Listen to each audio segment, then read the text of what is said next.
Hey, good afternoon. Welcome to Facebook Live. This is part of the Walking the Ground lunchtime tour series of short 30 to 45 minute little tours from historical sites during the lunch hours. So if you're stuck at your desk with a sandwich and a bottle of pop and you can't get out, but you don't want to listen to podcasts and you don't want to read the newspaper, but you want to listen to something while having a working lunch, or whether you're just actually having a lazy lunch and want something to listen to in the background, we're just doing a series of short 30, 45 minute tours and chats, historical chats from sites up and down the East Coast at the moment. Today I'm out at Fort Mercer, New Jersey, sometimes known as Red Bank, sometimes known as National Park. It's on the east bank of the Delaware River. We may have some noise interruption. I'm directly across the river from the site of old Fort Mifflin and Philadelphia International Airport. So we're in the landing path today of Philadelphia International Airport. So every few minutes we're getting a jet come overhead. So if there's a little bit of background noise, that's probably what it is. Also, New Jersey Public Works are working further down the riverbank doing some, erosion remediation. So you may hear some mechanical plant from down that way. I'm also just downriver from Philadelphia Navy Yard, and I can see the 95 approach bridges into Philadelphia from here in the Philadelphia skyline. So directly on the New Jersey shore across from Philadelphia. So why are we out here today? We're out here today to talk about the Battle of Fort Mercer, October 22nd, 1777, sometimes known as the Battle of Red Bank. The fort that stood on this site was Fort Mercer. The area at the time was known as Red Bank, so there's a nomenclature sort of confusion between the two. So it's sometimes, like Antietam, Sharpsburg, Bull Run, Manassas. This can be Fort Mercer, Red Bank. This was part of the British Philadelphia campaign of 1777. We've talked earlier in series about the British landing at Elk Neck, the Battle of Couch's Bridge. Of course, it then goes on to Brandywine, a major battle, and Germantown, a significant battle. And then the British have occupied, at this point, Philadelphia itself, but they've been unable to clear the Delaware River. So the Delaware River that runs from the Atlantic all the way up to Philadelphia and beyond, obviously, was the site of some shore batteries, sunken obstacles like chevaux de frise in the water that the American forces had tried to deny the use of the river to the Royal Navy. If the Royal Navy can open the river, they can then bring supply ships up and transports up to Philadelphia and sustain General Howe's army. So it is important for Howe. Here comes a jet on the landing path, as I was talking about earlier. It looks like United. So it's important for General Howe that he reduces these riverside forts, Fort Mercer, Fort Mifflin, additional batteries, so that he can open the river to naval transport up to Philadelphia. Obviously no Interstate 95 in those days, no Philadelphia International Airport, so if you want to come up to Philadelphia, you've either come on foot or you've got to come by water. So clearing the water route up to Philadelphia is Howe's primary aim at this point, October 1777.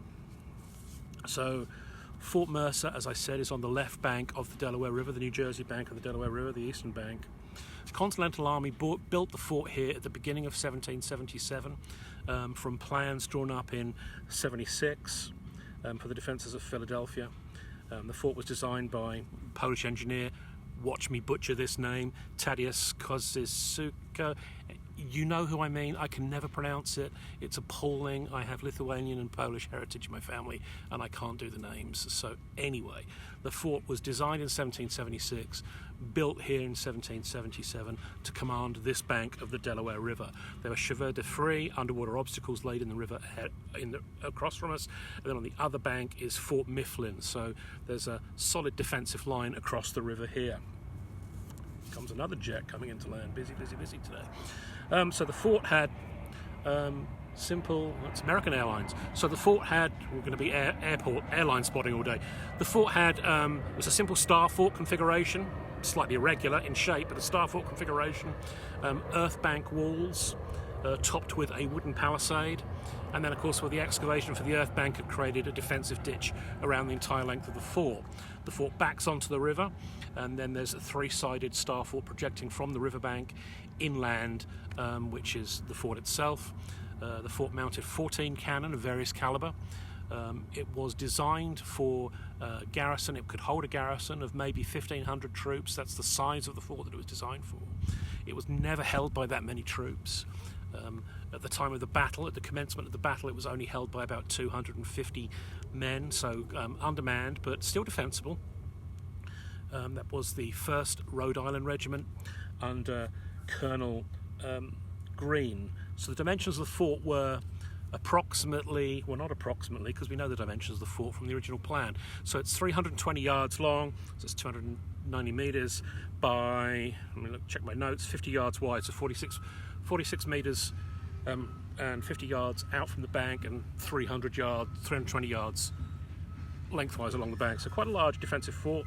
As I said, it mounted 14 cannon protecting the landward side, and it could accommodate that large garrison. So the Continental Army garrison here in October 1777 was commanded by Colonel Christopher Greene. He's a cousin of Nathaniel Greene, General Nathaniel Greene, who you will have heard of. Colonel Greene commands the 1st Rhode Island Regiment. Notably, we know from American history that the Rhode Island regiments were integrated units. They were racially integrated units, whereas some, you took a Continental Line regiment from Virginia, that would be all white. But the Rhode Island regiments had approximately 1/5, 20% African-American personnel within those Rhode Island regiments. Oh, Lufthansa, hello, international flights coming in. So we had the 1st Rhode Island with about 250 men under Colonel Greene holding this position. Washington knew that this was a vital position to hold. He sent French engineer, Captain Duplessis, across to assist Greene. So he sent an engineer, artillery officer, across to say, you know, whatever you need to do with the artillery, whatever you need to do with the engineering of the fort, you advise Colonel Greene on what to do. You're the expert on this. Duplessis comes over. He sees that the fort really is too large to defend with 250 men. So he comes up with an idea that they will divide the fort in half. He will build an internal wall across the fort, dividing it into a northern and a southern sector. The northern sector will be largely abandoned. It will be held by a thin picket line to make it look like the fort is defended. But other than that, dropping stuff on the floor. Bear with my unprofessionalism. That he will largely abandon the northern half of the fort and concentrate the defence on the southern half of the fort. So there's this internal wall across the middle of the fort with abattis and all sorts of things that will, if anybody attacks from the north, will delay their transit through the northern half of the fort. Boy, these aircraft are coming thick and fast today. So Greene's men, those 250 men, provide the labour for building that internal wall and strengthening the southern defences of the fort. So that bisects the fort, that divides it into those two sections. So we are approaching October 22nd, which will be the date of the battle. As I said, we have Fort Mercer here, the Chevaux de Frise underwater obstacles, Fort Mifflin on the other bank. The Continental Navy also has some gunboats in the water and some fire barges in the water. So we're not talking large men of war with like multiple gun decks and cannon. We're talking small sailing ships with maybe one cannon in the bow, maybe a swivel gun on them as well. We're not talking large ships, but we're talking numbers of small ships that are easy to manoeuvre in the river. So they also provide some seaward protection for the two forts. So Washington and the Continental Army have been defeated at Brandywine, as I said, on September the 11th and fallen back. The British have marched into Philadelphia. The Continental Army is defeated again at Germantown on October the 4th. So Philadelphia is occupied. The British now turn their attention to reducing those those river fortifications and additional American outposts to secure the passage of the Delaware River. So General Howe, the British commander, knows he needs to capture Fort Mercer. To command the operation to capture Fort Mercer, he assigns a Hessian colonel, Colonel Carp Von Donop. He gives him command of a force of about 2,000 Hessian soldiers, so about a division strength at the time. That comprises 3 battalions of grenadiers, so 3, the guys with the big hats, 3 battalions of grenadiers, a regiment of regular foot infantry, 4 company of Ansbach Jaegers. They are the elite green-coated guys with the rifled muskets that can act as skirmishers in elite formation. So 4 independent companies of them, a small troop of light cavalry. Cavalry is not really going to be of much use in assaulting a fort, but he's going to use those as couriers and messengers and scouting force. He has a artillery train of 10 3-pounder cannons. So by today's standard, a 3-pounder cannon. By Civil War standard, a 3-pounder cannon is a pea shooter. But by French and Indian War standard, American Revolutionary War standard, 3-pounder cannon is a standard field piece. And additional to that, he has 2 howitzers. So if he's involved in any kind of siege operation, he has howitzers to lob shells inside the fortification defences. In addition to the land force, the British assign a naval flotilla of 5 ships to come up the Delaware River and provide naval gunfire support, try and reduce incoming fire and supporting fire from Fort Mifflin, and reduce the effectiveness of the American gunboats in the river. So that naval force consists of 1 man of war, so a big ship of the line, a third-rate HMS Augusta mounting 64 guns. There are 3 frigates, which are Roebuck, Pearl and Liverpool, and then there's also a sloop of war, a smaller ship with a single gun deck, HMS Merlin mounting 16 guns. So this force of naval ships is also coming up to provide naval gunfire support for the land assault by Von Donop's Hessians. So just before the battle, Washington realises that it's vital to hold this position, and 250 men aren't going to do it.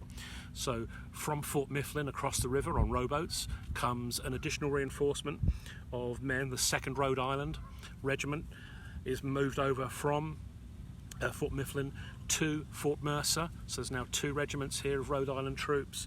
That raises the garrison to a little more than 400 men. So you have a garrison of 400 men that are potentially going to be facing a Hessian attack force of 2,000. So they do hold the defensive position with cannon behind defensive walls. So they're in a strong position, but also they do stand the possibility of being overwhelmed. So Von Donop's Hessians will cross by a river crossing further up at Cooper's Ferry, and then march down from Cooper's Ferry and attack from the north. That's the Hessian plan. That's Von Donop's plan. He's taking a few things for granted. He hasn't really reconnoitred the fort, so they have some idea of the layout of the fort, but they haven't really considered everything. For example, the defensive ditch that they're going to have to cross to get to the palisade fence. He's brought no scaling ladders, so crossing that ditch is going to be difficult, and then crossing the palisade wall itself is going to be difficult without ladders. So they haven't done a reconnaissance. They haven't contemplated the assault tactics that will require assault equipment like these scaling ladders. So it's going to be a kind of an improvised attack on behalf of Von Donop, and here comes another aircraft. So the Hessians advance downriver towards Fort Mercer. They're going to attack Fort Mercer from the north. And as we know, the Americans have evacuated the north end of the fort. Von Donop doesn't know that because he's made no reconnaissance, so he assumes the north end of the fort is heavily defended. He establishes a battery of 8 guns in a wood line to the north of the fort, protected by some of the infantry, because he has to protect that gun line in case New Jersey militia come in behind him and try and attack his gun line and his supply train and his line of communication back to the ferry. So some of his 2,000 men are now out of the assault force and are now protecting the line of communication back to the ferry, and also protecting the artillery batteries in place. He sends forward a liaison officer, Major Stewart, a British officer. Obviously, Von Donop and the Hessians, they all speak German. American colonials may speak German, but the majority of them are going to speak English. So his liaison officer, Major Stewart, goes forward with a drummer. They planned on making the attack as a night attack, but due to delays crossing the river, due to delays marching these 2,000 men down the river 14 miles, it's now like 1 in the afternoon, so it's going to be a broad daylight attack. He sends Stuart forward with a drummer, beating away, to parley. This is, the rules of 18th century warfare being what they were. They're going to be attacking a fort, so they're going to give the fort the opportunity to surrender with honours of war. So we're calling upon you to surrender the fort, we'll allow you honours of war, you can march out with your flag flying and march away, and we will just have the fort. So that's, the convention of war. We've seen that during the American Indian War, we've seen that at Fort McHenry and other places as well. So this is standard practice. There is a parley between the two armies, and the Americans reject the offer to surrender. Captain Duplessis, the French engineer and artillery officer here in the fort, recorded in his journal, which I'll read the English translation of that. The English major shouted for all to hear that the King of England orders his rebellious subjects to lay down their arms, and they are warned that if they stand the battle, no quarter will be given. So, no quarter.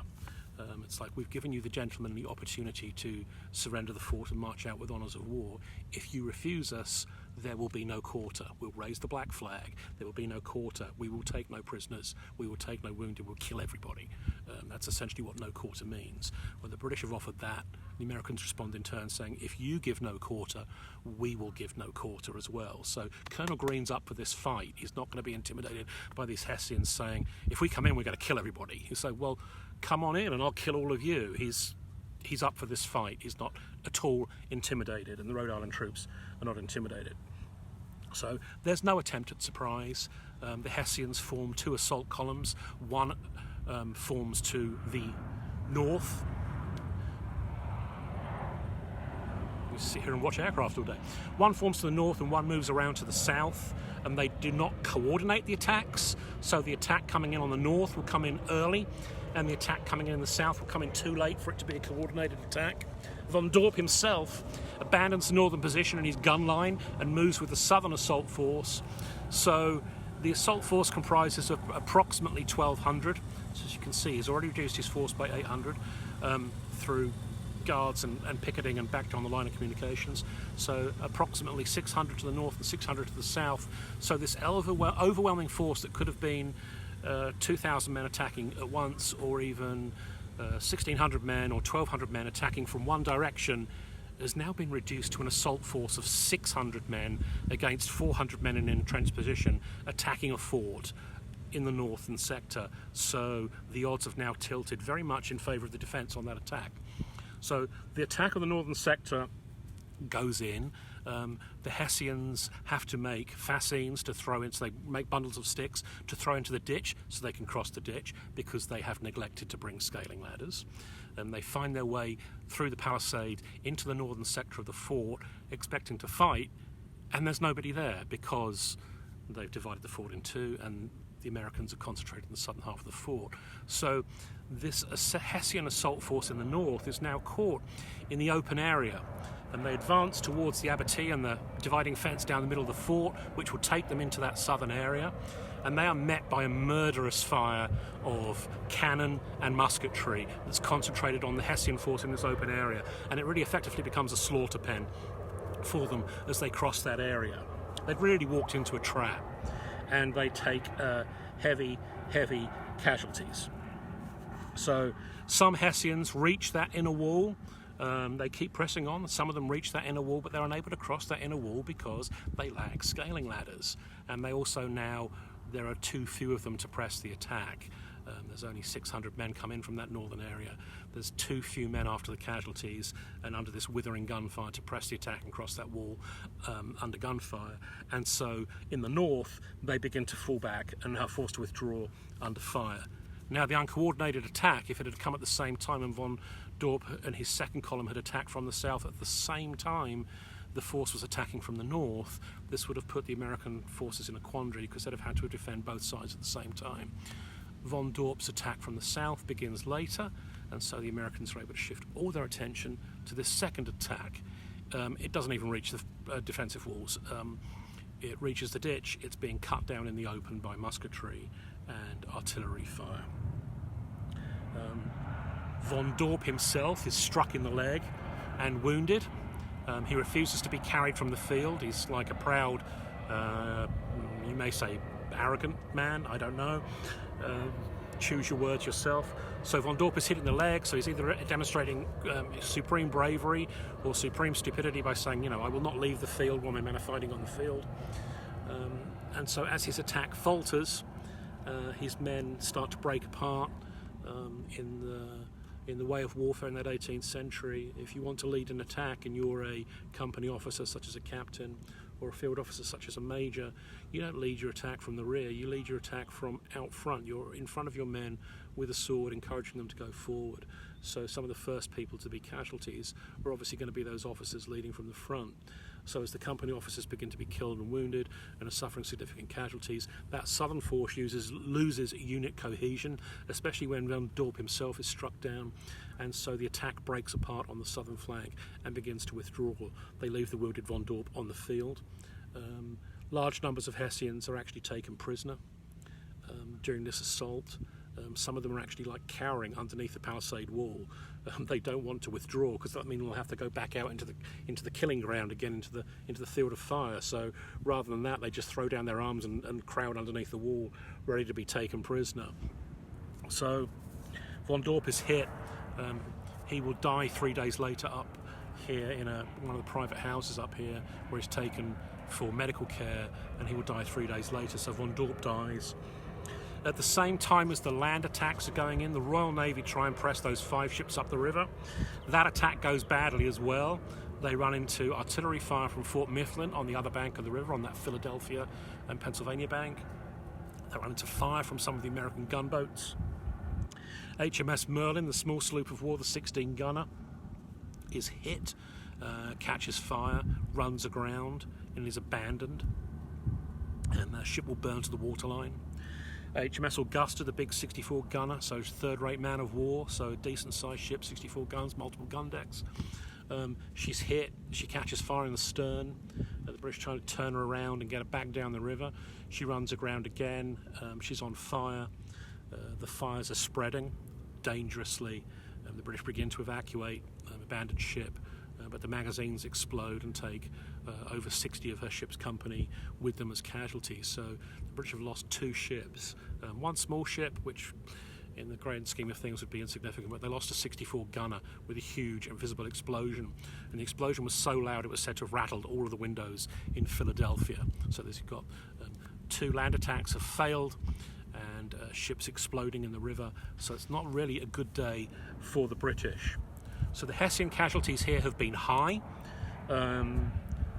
The record is, because the Americans are the ones that are picking the dead and the wounded and the prisoners up from the battlefield, 82 killed, buried here in mass graves. There's been some archaeological work to locate some of those graves in recent years, but Hessians buried here, 82 of them. 228 wounded in action, so those are taken into local barns, farmhouses, for whatever limited medical treatment can be offered for 228 men as a result of this battle. And 18th century medical treatment being what it was, some of those men will subsequently die of their wounds. And they've also taken 60 prisoners of war. So in total, out of this assault force of 2 columns of 1,200 men total, so 1,200 men have attacked. They've suffered 370 casualties, so killed, wounded, captured. 370 casualties, that's 31% casualty rates. That's almost 1/3 of the Hessian assault force has been killed, wounded or captured. So it's a humiliating defeat for the Hessians, who consider themselves to be an elite professional military force at the hands of the Continental Army, 2 regiments of Rhode Island volunteers. The American losses are very light by comparison, 14 killed, 23 wounded, so comparatively light losses compared to these aircraft are coming thick and fast to Philadelphia today. American losses are a total of 37 compared to the British of 370, so like a tenth of the size in casualties. So, as I said, the Hessians have lost lots of officers.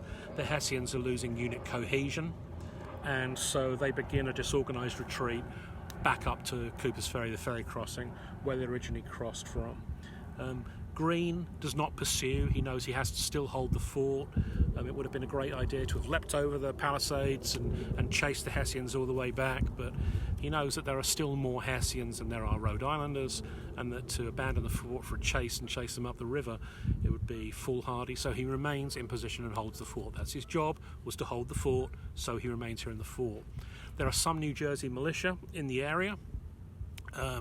They do not really engage with the Hessians on the way back. They are content to let the Hessians, bloodied, defeated, retreat to the ferry crossing and retreat back across into Philadelphia, rather than risk any engagement between professional Hessian troops who may be in an angry mood, having just been defeated, and less likely to take prisoners or treat anybody well and abide to the rules of war. So the Hessians are left alone by the New Jersey militia, and they'll come under some criticism for not sniping at them and not attacking them, but the Hessians are defeated and the Hessians are going back to Philadelphia. We all know that it's been a humiliating defeat for them, and the New Jersey militia and Colonel Greene here at the fort are content to let them go. So it's a humiliating defeat for the British, which is good news for Washington because he suffered a landing, an unopposed landing at Head of Elk. He suffered a defeat at Culp's Hill's in Gettysburg, Couch's Bridge. He's defeated the loss at Couch's Bridge of a battle, the loss of the Battle of Brandywine, the loss of the Battle of Germantown. So he's suffered a significant series of defeats here in this Philadelphia campaign, and Fort Mercer is an important victory for him, an important propaganda victory for him. It comes at about the same time that news is reaching us of John Burgoyne's surrender in the north. So the British force defeated at Saratoga and forced to surrender en masse. With John Burgoyne as the general up there. News is now reaching the Americans of like, wow, we've had a great major victory in the north, and we're also kind of like fighting some small victories here in the south, so things are not as desperate as we originally thought they were when we lost Philadelphia. So the British will still need to reopen this river. They occupy Philadelphia, but the only way they can get supplies into Philadelphia now is by landing at Head of Elk, or landing further down the river and transporting those supplies all the way overland on a long land route which is subject to militia attack and raiding. So a difficult line of communication across the land is the only way they can get supplies to Philadelphia. If they want to get supplies rapidly and efficiently up to Philadelphia, they need to open this Delaware River so that they can bring not just warships up, but they can bring supply ships and transports, so bring additional supplies and additional men into Philadelphia. So they still need to reduce Fort Mercer.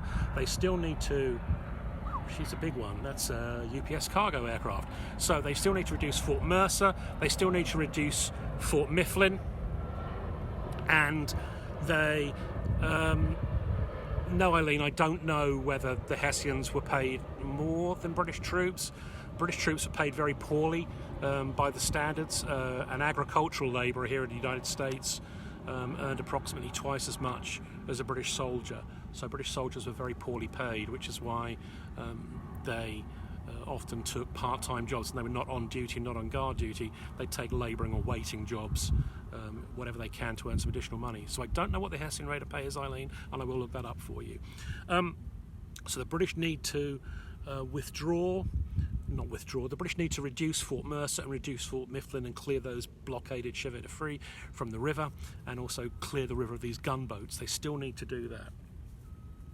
So on November the 10th, so a few weeks after the battle here at Fort Mercer, on November the 10th, the British begin another attack. This time they decide, instead of going after Fort Mercer, they'll go after Fort Mifflin on the other bank.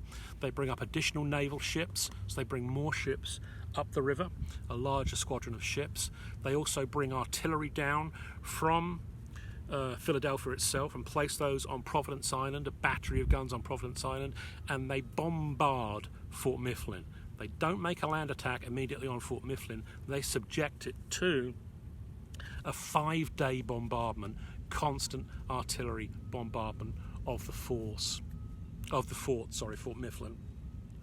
Causes approximately, the garrison at Fort Mifflin, there's about 400 men holding out at Fort Mifflin, and that by the end of those 5 days bombardment, the garrison there has suffered over 50% casualties.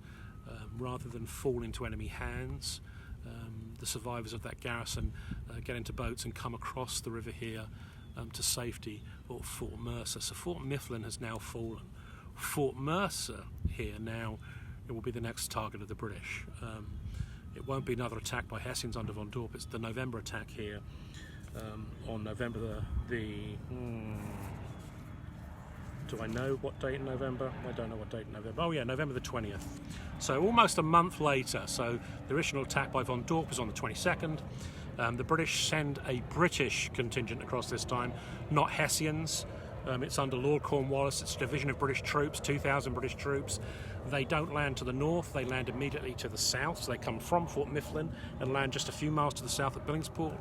They're going to make a rapid assault on the southern end of this fort with 2,000 men strong. They're not going to divide their force like Von Donop did. They're not going to reduce their force and in piecemeal attack and get cut apart. But it's going to be a solid 2,000 men frontal assault on that fort. Now, Greene's not stupid. He knows the fort is going to fall. And it's a principle that the Continental Army has been operating under for a long time, is it's important to keep the army in being. If you can keep the army in being, if you can withdraw like Washington withdraws, he withdraws from Brandywine, he withdraws from Germantown. He doesn't want the army to be destroyed. If the army is destroyed in the field in a fight, that's it, the war is over, the British have won. If you can withdraw to fight another day, or to regroup, to reorganise and fight another day, the British have not won. They win a tactical victory in capturing, or winning at Brandywine. Brandywine's a tactical victory, maybe an operational victory as well, but it's not a strategic victory because Washington's army got away and Washington's army is still intact. So it's the same here at Fort Mercer. Greene decides that I'm going to be overrun, and rather than be overrun and everybody killed or captured, it makes more sense for Greene to abandon the fort before Cornwallis and that British column get here and withdraw his army to rejoin Washington and reinforce Washington's army, so those Rhode Islanders are then can continue to be in the field. And so that's exactly what he does. So those missing a note, I think, on what comes next. Anyway, so those 2,000 British troops effectively assault and capture an abandoned fort, and the guns have been withdrawn or spiked. But the Delaware River is now open. So the Delaware River is now open. That puts the British in a much stronger position in Philadelphia. They can now bring up supplies by water route. And Washington is now in a difficult position. His army has no base of operations. It's been driven out of Philadelphia. The Continental Congress has fled from Philadelphia. They're at like Lancaster and York and all over the place, trying to avoid the British. But Washington has no base of operations. He's suffered a series of defeats. Brandywine, Germantown. These forts on the Delaware River have now fallen. It's now November. Winter is drawing upon the Continental Army, and this is the period in which Washington is now looking for winter quarters, and that will take the Continental Army into camp at Valley Forge. So we know about Valley Forge and the winter of Valley Forge and the arrival of von Steuben and all that kind of stuff. So we can cover Valley Forge another day. So that's really the Battle of Fort Mercer. It's not a great significant battle. It's not one of those Yorktowns or Brandywines or Saratogas, the big battles that we talk about. It's a very small battle in the terms of the Philadelphia campaign overall. It's still a small battle in itself, but it's significant because it clears the defences on the Delaware River are now completely cleared. Fort Mifflin has fallen, Fort Mercer has fallen, the underwater obstacles can be withdrawn. The Royal Navy has command of the river, and with the Royal Navy in command of the river, they can bring up supplies to Howe, and they can bring up reinforcements to Howe. And if Howe needs to withdraw any wounded, he can withdraw wounded, and they can be taken all the way up to Nova Scotia to hospitals to recuperate. And so with the river open, Howe is able to send to General Clinton in New York asking for an additional reinforcement of 2,000 troops to reinforce him. So Clinton is now able to send an additional division of infantry by naval transport down the Jersey Shore, up the Delaware River and into Philadelphia and reinforce Howe. So that puts Howe in a much stronger position here in Philadelphia as a result of the Battle of Fort Mercer. So it's a nice location. As I said, we're on the river. This has been turned into parkland with walking trails. So there's a lot of families and seniors walking around today, being the school holidays. So there's a lot of kids around with their families. It's on the Delaware River. You're getting a nice breeze off of the river. It's not quite as humid as if you're down on the Chesapeake Bay in Virginia or Maryland. So Pennsylvania starts to get a little less humid. Still warm today, but a little less humid. Directly across from the site of Fort Mifflin. Fort Mifflin is located, if you've ever known where Philadelphia International Airport is, along Interstate 95. Fort Mifflin is behind the airport, so the airport is directly across the river from us at Fort Mercer. And if we look across the river just to the north, we can see the old Philadelphia Navy Yard up there, which is now the inactive ship facility. So a lot of mothballed ships are sitting up there awaiting disposal. So that's where we're located. It's quite a nice location over here in New Jersey, on this part of the Jersey Shore.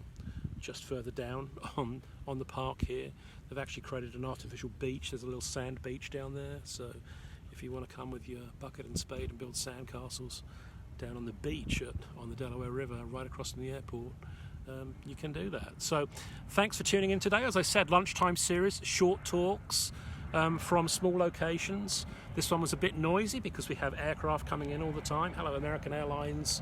That looks like a Boeing. So thanks for tuning in. We've got more of these coming up. We have a talk coming up next week from Antietam. We have a week talk the week after that coming up, a lunchtime talk on Tuesday from Gettysburg. So Tuesday lunchtimes, 12 midday Eastern. We'll be on here for like 30 to 45 minutes from a location, either a small battlefield like this at Fort Mercer, or we'll be at Antietam, and we won't be doing the whole battle. Obviously, we'll be doing like an individual aspect of the battle. I believe that's Hawkins-Swartz, New York Regiment, and at Gettysburg we'll be doing Benner's Hill, which is an artillery engagement during the battle. So we'll be doing small 30-45 minute talks during the lunch hour, just as something to do and keep us up to date every week. I have longer form tours that are coming up. I have some in-person tours scheduled, walking tours in downtown Baltimore, where we're talking about the Pratt Street riot and the opening days of the Civil War, and Ben Butler putting Baltimore under martial law, all that kind of stuff. The patriotic gore in the Maryland, My Maryland song. So the early days of the Civil War in Baltimore area, quite interesting. We have walking tours coming up in Fredericksburg, Virginia, Battle of Fredericksburg, walking from the river crossings all the way up through the town, the street fighting and the assault on Mary's Hill and the Stone Wall, particularly really following the route of the Irish Brigade that day. Just walking tours coming up, in-person walking tours, hopefully with not as many aircraft flying in overhead of us. So there's other walking tours coming up, other in-person battlefield tours coming up, so watch out on the Facebook page for those. The pay events, the ticketed events will be at Eventbrite. There is a coupon code, WALK10. If you put in the coupon code WALK10, it takes $10 off the price of a ticket. So bear that in mind, write that down on a post-it note, WALK10. So if you're interested in any of those in-person tours, we can immediately reduce that by $10. More Facebook events will be coming up, more Facebook Live events will be coming up on the lunchtime tour series. We're also doing some afternoon when we're out on the battlefield, and we've done a person tour on the battlefield, or we've done a tour on the battlefield that day. In the afternoon when I'm free, I've ceased guiding for the day, we'll fire up the old live stream, and I'll either be drinking some strong battlefield coffee or perhaps an adult libation, and we'll be doing a battlefield coffee clatch. We'll just be talking about, hey, something on that battlefield that day, some general Civil War chat, or some Rev War chat on those battlefields. So just as kind of like a chat and a catch-up. So lots of content coming. Stay tuned on the Facebook page. That's facebook.com/walkingtheground. We're also over on Twitter, at Walking Ground. Had to keep it short, couldn't get the in the middle, so it's at Walking Ground over on Twitter. Don't have an Instagram. I do upload these videos to YouTube, so there is a YouTube channel with recordings of all of these videos that go up onto the YouTube channel. So stay in touch. If you have any questions or ideas, drop them in the discussion point on this, and I will try and answer those as best as I can. If you want to get in touch with me, Facebook direct message, or email me at walkingtheground@gmail.com. I'm happy to answer questions on the talks, the in-person tours, etc. etc. If you've been enjoying the in-person, these free live stream tours, and you just kind of want to say a thank you, they're free. I'm doing them just because Tuesdays happen to be a clear day for me in my work schedule, my regular work schedule. So Tuesdays are a good day for me to get out and do some battlefield talks and provide some interesting content for you for free. If you just want to say thank you, I'm over on coffee.com at Walking the Ground over there, and you can just donate me $3 and I'll go and buy a cup of coffee from Dunkin' Donuts, because I thank you very kindly for 27 people now have sent me a $3 cup of coffee. I'm very, very happy. That's kept me in coffee for most of July. So thanks for that. I do appreciate that greatly. I greatly appreciate the support you guys give me. So thanks for tuning in. Hope this was interesting today. We're going to keep up with these. We'll do some more Rev War stuff, AmRev stuff. If we can get upstate, we'll do some American Indian stuff, French and Indian War stuff. Then we'll continue with the Civil War stuff. And this summer I'm taking a cross-country road trip, and I will be scouting out some locations for American Indian War, plain Indian War battlefields. So, we won't be doing like Little Bighorn, that's a little too obvious, but we're doing things like Beecher's Island, Kidder Massacre, things like that, little tiny ones, little interesting ones that not everybody can get to. I'm going to be scouting out some of those and seeing whether we can do some tours of those, in-person tours, or some live streams from those locations. So thanks for tuning in, keep in touch, really do appreciate the support, hope you're enjoying everything, and I will see you next time.